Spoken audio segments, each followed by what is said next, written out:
Mayong hapon kanatong tanan. Ani ana usab ang inyong ubos nga alagad, Brother Edward. Magkamantala na usab og namubo nga mga pulong. Ati pagdasig o pagpahinumdum sa tong kinabuhi. Kung unsay angel tong buhaton o himuon, ngining naghinapos nga kapanahonan. Adunay pulo akong basahon sulat ni Apostol Pedro. Sa ikaduhang Pedro, Kapitulo 1, versikulo 10 nga nagingon ang pulong sa tumbuhi nga Diyos. Busa mga igsoon, paningkamuti sa labing pagayod nga masiguro ang inyong pagkatinawag o pagkapinili. Kay kung inyo kining himuon, dili gayod kamo mahulog.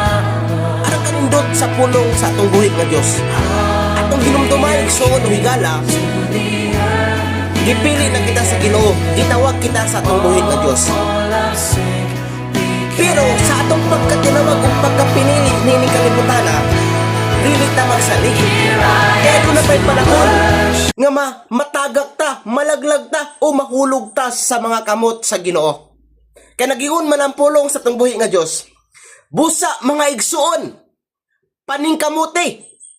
So, pag muingon ganitag paningkamuti, paningkamutan jud nato nga dili ta mahulog sa mga kamot sa Ginoo.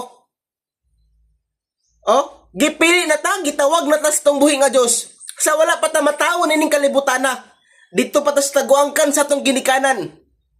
Gipili kita sa Ginoo aron adunay mo daig mo simba sa atong buhi nga Dios. Pero dili ta kumpiyansa sa atong pagkapinili. Kaya dunay pay panahon nga mahulog ta, malaglag ta. Kaya nagiung bitaw ang pulong sa Ginoo.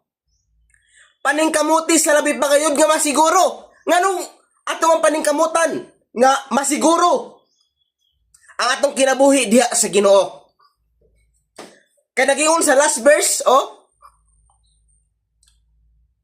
paningkamuti sa labi pagayod nga masiguro ang inyong pagkatinawag o pagkapinili. Kay kun inyong himuon kini, dili gayod kamo mahulog.